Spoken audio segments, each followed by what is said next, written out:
All right, Narendra Modi speaking over there in Mumbai, a very, very important speech, perhaps directed at a constituency of sorts of the lakhs of people in this country who have been associated with the armed forces, who feel for the armed forces. This being done on an occasion when he is felicitating Lata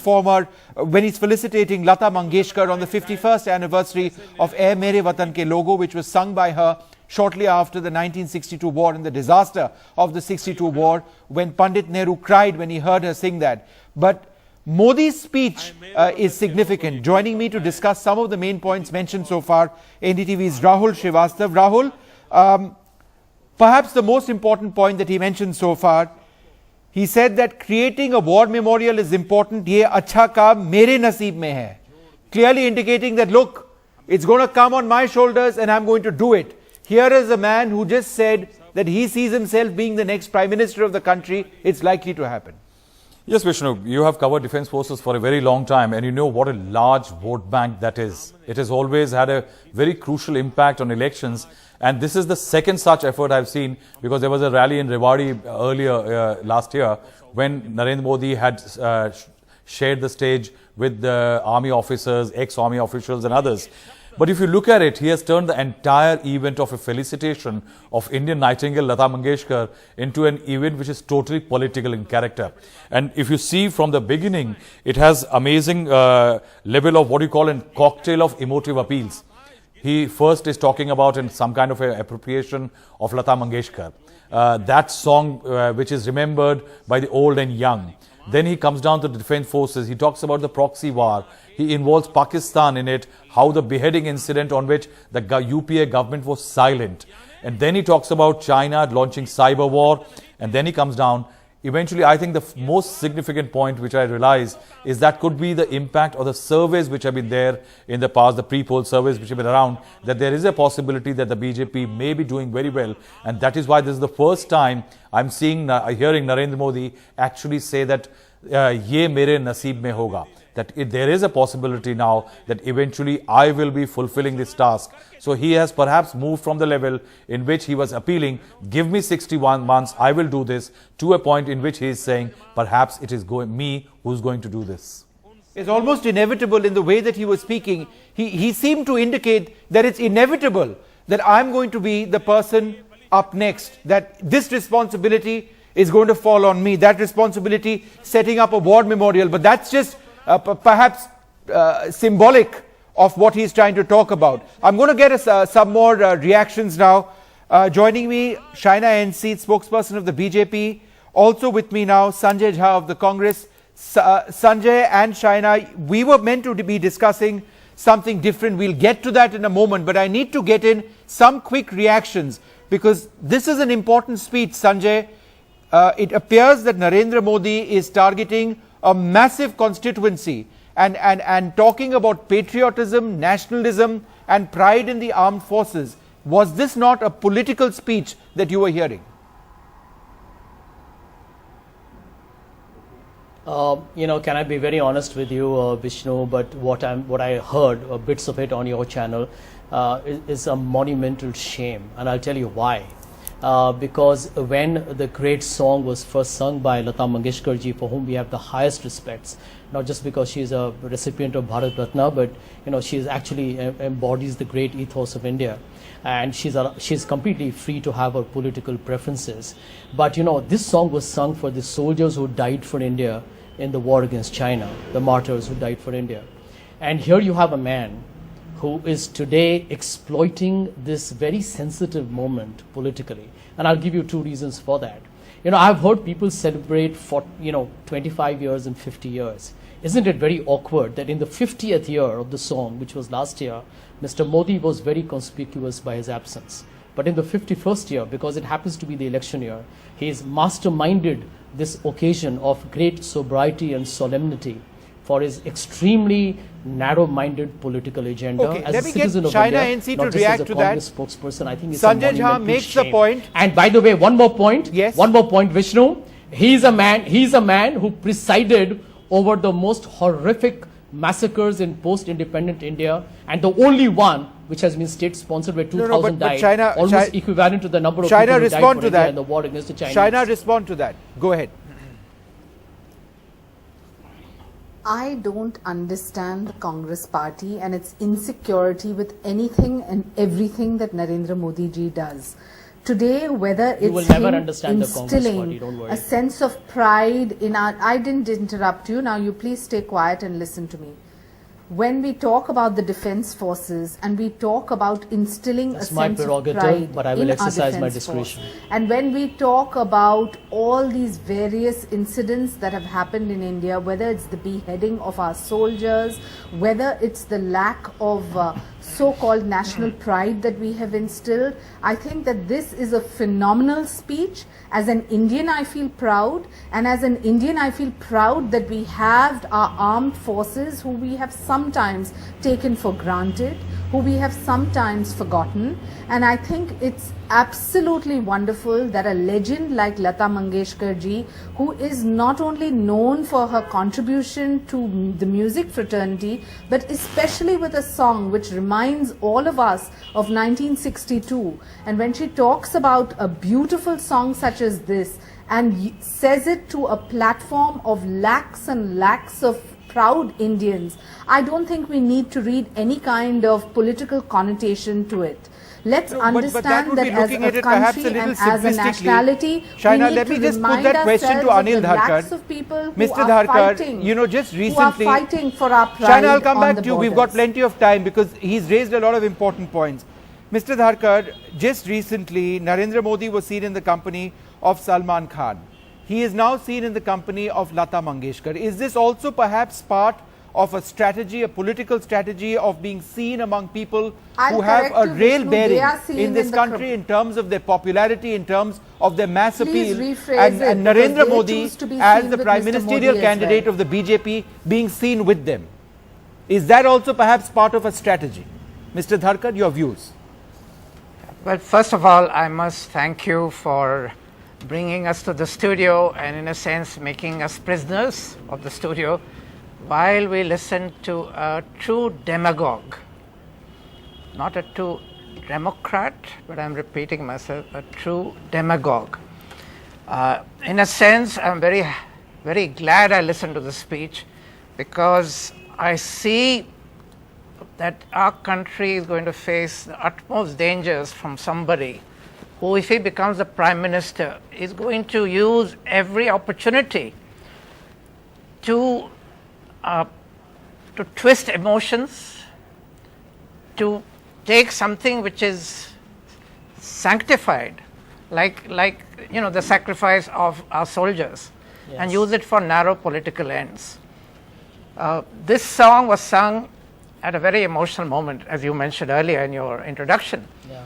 And it was sung not for the BJP soldiers or the Hindutva soldiers. It was sung for our nation's soldiers. They didn't lay down their lives for the BJP or for the Congress.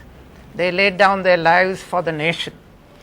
And here you are, not only are we prisoners listening to this, but Lata Mangeshkar, who sang this song at a very emotional moment, 51 years ago, is having to listen to Modi's absolutely political speech. No, Mr. Dharkar, while it may be a political speech,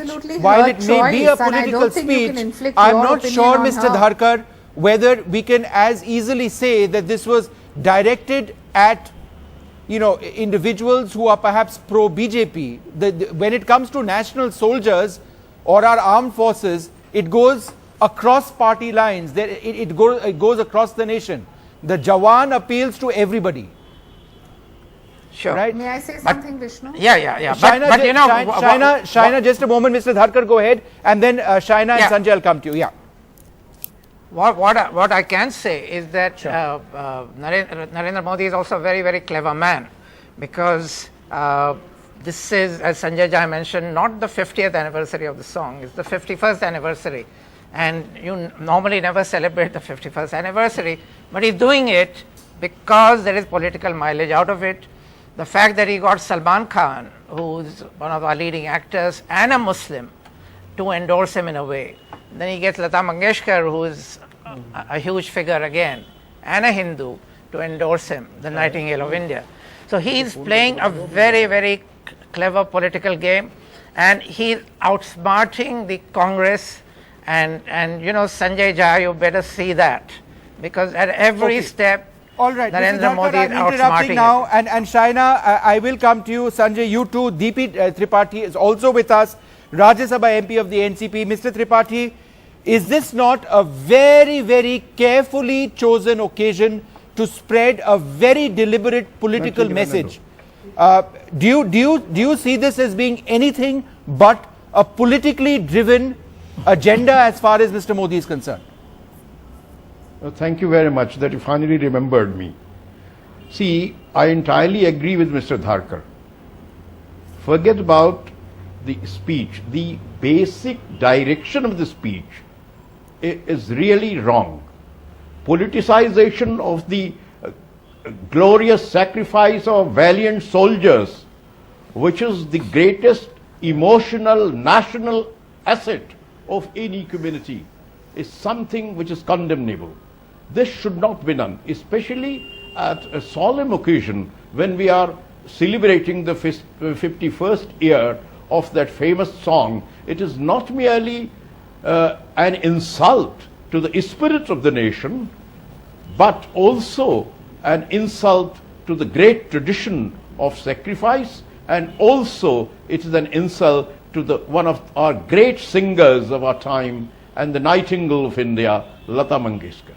I think one should have observed this occasion to celebrate the solemnity of that song and the spirit behind that song. Mr. Modi, I expect him all the best as his opponent, but I never expected this kind of a speech on this occasion from a responsible person who is the prime ministerial candidate of the major opposition party. Okay, Shaina, there's something else which has come in, because we've got journalists analyzing what he said. Now, he didn't, I'm told, take Pandit Nehru's name at all. He just referred to him as first prime minister. What was wrong in taking the name of, again, a leader who is so dear to politicians across party lines? I mean, you know, he didn't refer to Pandit Nehru. He said our first prime minister. Was he trying to make a distinction? What is... Not at all, Vishnu. I think you're reading too much into this, and it's almost as if anything and everything that Mr. Modi says is dissected, bisected, and then you cherry pick what you feel like. I want to answer 2-3 questions that your panelists made. First and foremost, please understand that Lata Mangeshkar happens to be a citizen of India. It is entirely her prerogative if she chose to be on the platform with Narendra Modi, if she is a fan of Narendra Modi, if she feels that Narendra Modi should be the next Prime Minister of India. I don't think anybody is in a position to object. Vis-a-vis Salman Khan, again the same story. Whether he chose to go, whether he was invited, whether he wanted to promote Mr. Modi is entirely his prerogative as a citizen of India. What is this program? This program is remembering the sacrifice of all our soldiers, remembering and recognizing their families. Is there something wrong in that? We are trying to kind of suggest that Mr. Modi is trying to make a distinction in the army, which he is clearly not.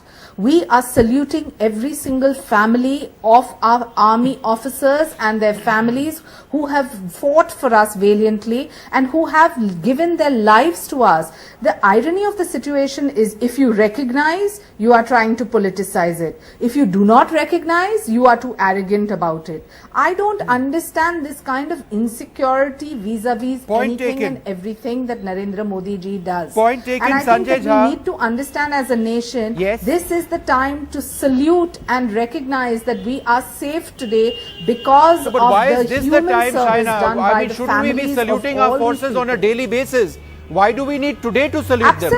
Absolutely, but welcome this momentum. And if the we had Congress Republic and Day any other party yesterday. We feels that they saluted would our like to soldiers. participate, We can they are salute our welcome soldiers too. every single day. Why does it have to be a special occasion like what Mr. Modi is doing?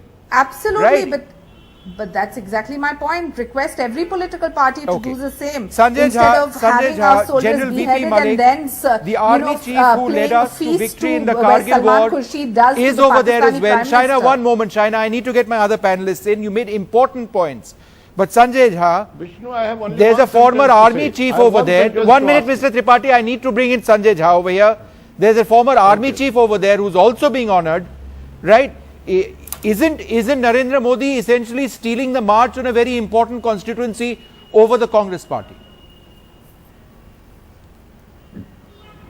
Well, I can tell you, Vishnu, I would like to tell you that the Congress party will never stoop to such a pathetic pedestrian level to which I have heard Mr. Modi do. I completely agree with what Mr. Dharkar has said. If you look at Narendra Modi's strategy, it's playing around with symbolism. Here is a man who takes a Congress leader like Sardar Patel and tells the world that he's going to make the biggest statue in the world. Now, these are nothing but physical manifestations.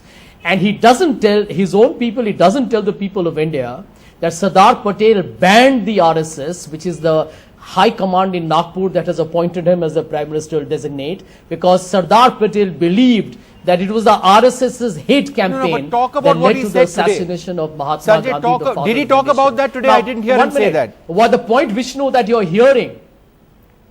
Well, let me tell you the point that he's doing. Whether it is with Salman Khan, a Bollywood actor, whether it is now with Lata Mangeshkar ji and the song, for him to be using the war of 1962, which was a painful, excruciating experience for us as a country, because the Chinese inflicted a huge damage on us, even morally, etc., and emotionally. It led to the Prime Minister at that point of time, Mr. Nehru's great catastrophic fall. The truth is, for him to use that moment today to create a political statement, I think this is one of the most unfortunate episodes I have witnessed in a long time. And I think if Mr. Modi and the BJP believe that they can fool the people of India by this kind of symbolism, by this kind of synthetic conduct, I think the people of India will give them a fitting answer to this, because what you're witnessing here is hubris and extremely disingenuous and distorted propaganda. And I hope the people of India will give them a lesson for